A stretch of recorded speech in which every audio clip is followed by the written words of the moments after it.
I'm just a retired federal bureaucrat, all right? In my experience, institutional change requires some sort of supporting mechanism, something people do every day or see every day that reinforces the change. Can you give us examples from your experience of specific institutional mechanisms that organizations have used to support these changes?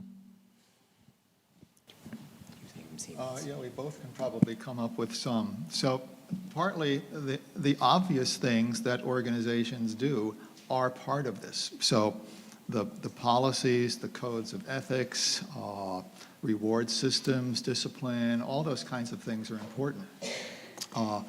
But what also is important then is the way people respond to those, the way they interpret them, and that's where the more informal things, the behavior of department heads, other people in leadership positions really comes into play, because that frames whether those policies and programs and procedures are things that I think are there to help me or things I need to avoid and work around. So yeah, it's in the corporate world, this kind of thing, having these sorts of formal policies and such, goes way back to the 1970s, following some of the defense industry scandals back then, and it became a condition of being a eligible defense contractor that you had to have these sorts of processes in place. But one of the lessons they learned early on was we can't just throw the rules and rewards and punishments at people. It's got to be more than that, or it becomes ineffective for the reasons I mentioned earlier. I don't know if you want to add to that, Mike. Yeah, I'll just add an example. So Gary and I, we didn't overlap, but we both got our PhDs, or one of your PhDs, at Penn State University main campus in business administration, and I teach at our second largest campus in the Penn State system up in Erie, Pennsylvania, Penn State Behrend.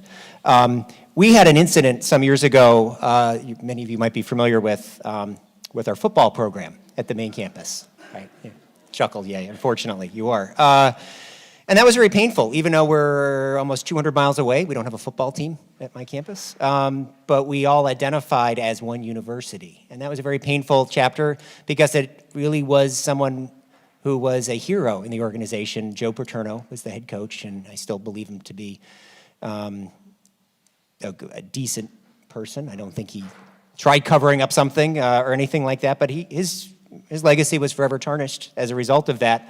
But following and it was the actions of an assistant coach who had been abusing children apparently for quite some time. Some of the formal ways of changing were the formal policies, right? So training. I have more clearances, FBI investigations, it seems like, just to work at Penn State, even though most of the students that we deal with are not minors.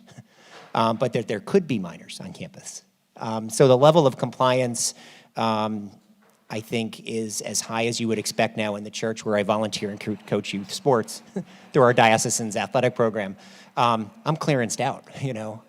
So there's those formal aspects of it, training, posters that remind us, though, of our Penn State values. And I think that's more the cultural change that Gary mentioned earlier.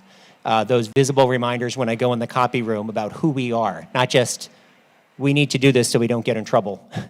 We need to do this to protect the institution. We need it because, risk management says we need this. There is still an element of the compliance, and Gary's done the research on this, it's both the values, the aspirational, and the compliance together.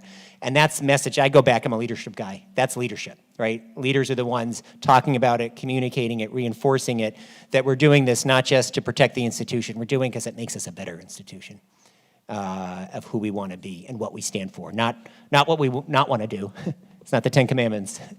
It's the Beatitudes, right? This is who we want to be.